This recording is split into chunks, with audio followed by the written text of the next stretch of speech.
I've been hearing rumors that Kelechi is cheating on me with some of the women who work on our farms, Sandra said, her voice trembling. Tia frowned, shaking her head. Sandra, you know how people love to gossip. In the bustling village of Immerse, nestled among the rolling hills and fertile farmlands, lived two inseparable friends, Tia and Sandra. From a young age, they were known as the dynamic duo, always seen together and sharing everything life had to offer. Their parents, who were also close friends, often remarked on how their daughters were like sisters. Tia, come over. We have fresh mangoes from the farm, Sandra called out one sunny afternoon.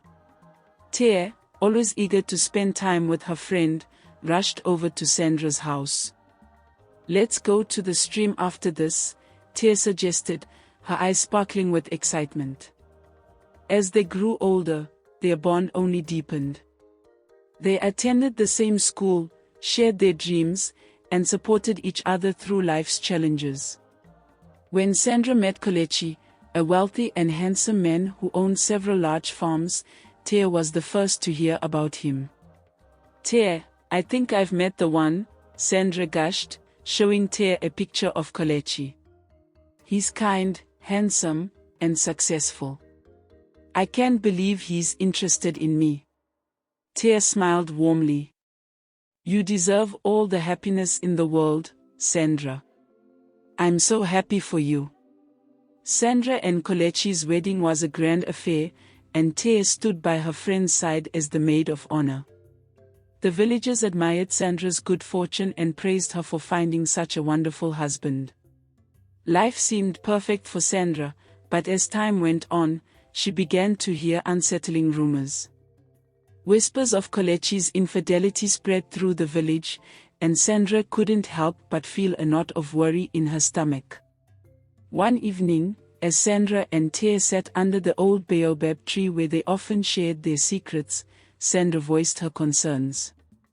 Tia, I've been hearing rumors that Kelechi is cheating on me with some of the women who work on our farms, Sandra said, her voice trembling. Tia frowned, shaking her head. Sandra, you know how people love to gossip. You married a good man. Don't let baseless rumors ruin your peace. But what if there's some truth to it? Sandra insisted. I can't shake off this feeling. What if he's hiding something from me? Tia placed a comforting hand on Sandra's shoulder. You have to trust him, Sandra. You've always said how wonderful he is. Don't let doubt destroy your happiness. Sandra sighed, but the seed of doubt had already taken root in her mind. Despite Tia's reassurances, she couldn't rid herself of the gnawing suspicion. As the rumors persisted, Sandra's anxiety grew. She couldn't concentrate, and her relationship with Kelechi began to suffer. Desperate for clarity, she devised a plan that she hoped would put her mind at ease. One afternoon, Sandra approached Tia with an unusual request. Tia, I need you to do something for me. Anything, Sandra. You know that, Tia replied, smiling. Sandra took a deep breath. I want you to seduce Kelechi. I need to know if he will remain faithful to me. Tia's smile vanished. Sandra, that's crazy. Why would you want to test him like that? You should trust your husband. Sandra shook her head, her eyes pleading. I can't live with this uncertainty, Tia. Please, I need you to do this for me. I trust you more than anyone else. Tia hesitated, torn between her loyalty to her friend and her moral compass. Sandra, I don't think this is a good idea. It could destroy your marriage. Please, Tia, Sandra begged, pressing a wad of money into her friend's hand. Just try. I need to know the truth. Reluctantly, Tia agreed, hoping that once Sandra saw Kelechi's faithfulness, she would be able to move on from her fears. Tia began to spend more time around Kelechi, helping him with various tasks on the farm and engaging him in conversations. At first, Kelechi seemed oblivious to Tia's attempts to seduce him, remaining friendly and professional. However, as weeks passed, Tia found herself growing fond of Kelechi. She admired his work ethic, his kindness, and his dedication to Sandra. Despite her best efforts to remain detached, she began to develop feelings for him. One evening, as they worked late into the night, Kelechi turned to Tia and said, "You know, Tia, I really appreciate all the help you've been giving me. I don't know what I'd do without you." Tia blushed, looking away. "It's nothing, Kelechi. I'm just happy to help." As the days went by, Kelechi started to notice Tia in a different light. He appreciated her company and began to seek her out more often. Tia, unable to control her growing feelings, responded to his advances. One night, after a long day of work, Kelechi and Tia found themselves alone in the farmhouse. The tension between them was palpable, and before they knew it, they were locked in a passionate embrace. Tia pulled away, guilt gnawing at her. "Kelechi, we can't do this. Sandra is my best friend." Kelechi looked conflicted but determined. "I know, Tia. But I can't deny my feelings for you. I think I'm falling in love with you." Despite their initial reluctance, Tia and Kelechi began a secret affair. They tried to keep their relationship hidden, but in a small village, secrets are hard to keep. Eventually, whispers of their affair reached Sandra. One afternoon, Sandra confronted Tia. "Is it true? Are you and Kelechi having an affair?" Tia's heart sank. She couldn't lie to her best friend. "Sandra, I'm so sorry. It started as a plan to prove his faithfulness, but I never meant for this to happen." Sandra's eyes filled with tears. "I trusted you, Tia. How could you do this to me?" Tia reached out to comfort Sandra, but she pulled away. "Sandra, please believe me. I never wanted to hurt you. It just happened." Sandra's face hardened.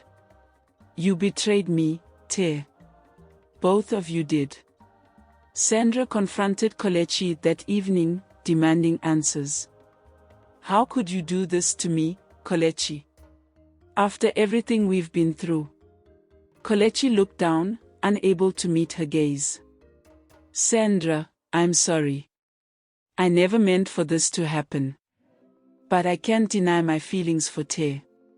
Sandra's heart shattered as she realized the extent of the betrayal.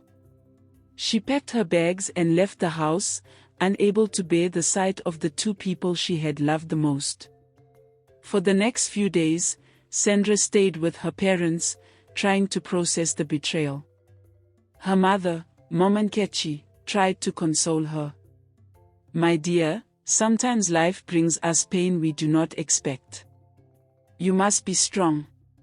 "But Mama, they were the two people I trusted the most," Sandra sobbed.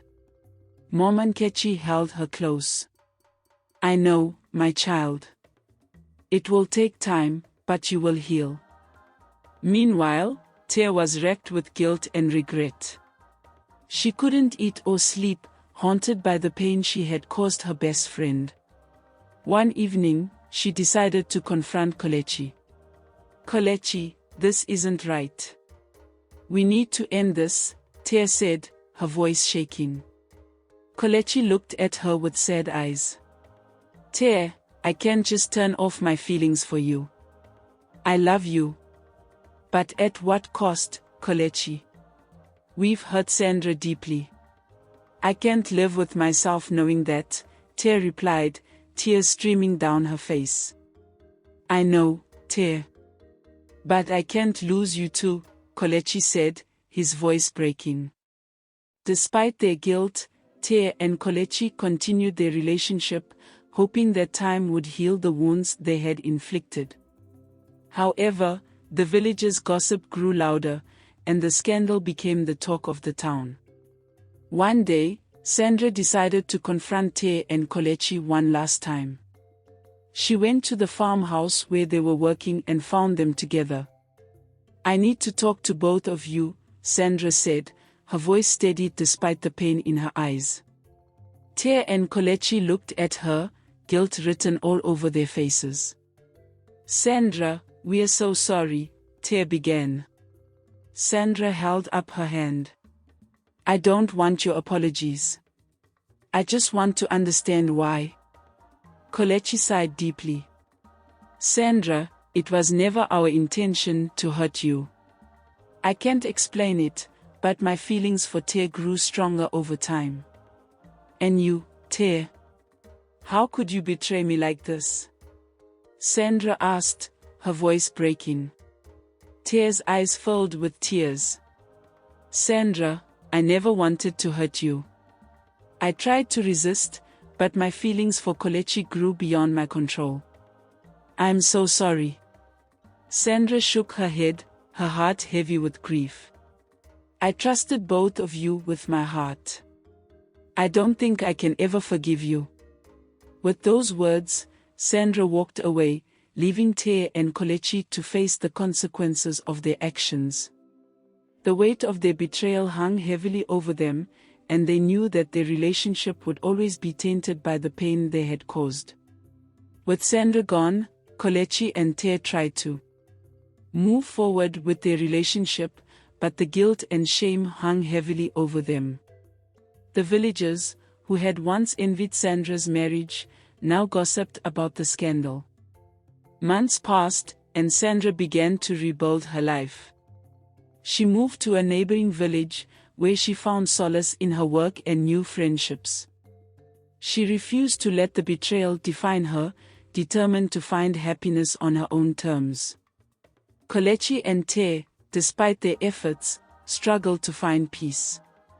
The weight of their actions took a toll on their relationship, and they often found themselves arguing and blaming each other for what had happened. One day, Kelechi approached Te with a heavy heart. "Te, I think we made a mistake. Our relationship was built on lies and betrayal. I don't think we can continue like this." Te, tears streaming down her face, nodded in agreement. "You're right, Kelechi. We hurt Sandra and ourselves. Maybe it's best if we go our separate ways." With a heavy heart, they ended their relationship, each seeking a path to redemption and forgiveness. Te moved away from the village, hoping to start anew and learn from her mistakes. Years later, Sandra returned to Immerse, having found peace and strength within herself. She crossed paths with Te, who had come back to visit her family. Te approached Sandra with a mix of fear and hope. "Sandra, I don't expect you to forgive me, but I want you to know how sorry I am for everything." Sandra looked at Te, her expression unreadable. "Te, I've spent a long time healing. What you did hurt me deeply, but I've learned to move on. I hope you found peace too." Te nodded, tears in her eyes. "I have. Thank you, Sandra." As they walked away, each on their own path, they carried with them the lessons of love, trust, and betrayal. The story of Te, Sandra, and Kelechi became a cautionary tale in Immerse, reminding everyone of the fragile nature of trust and the enduring power of forgiveness.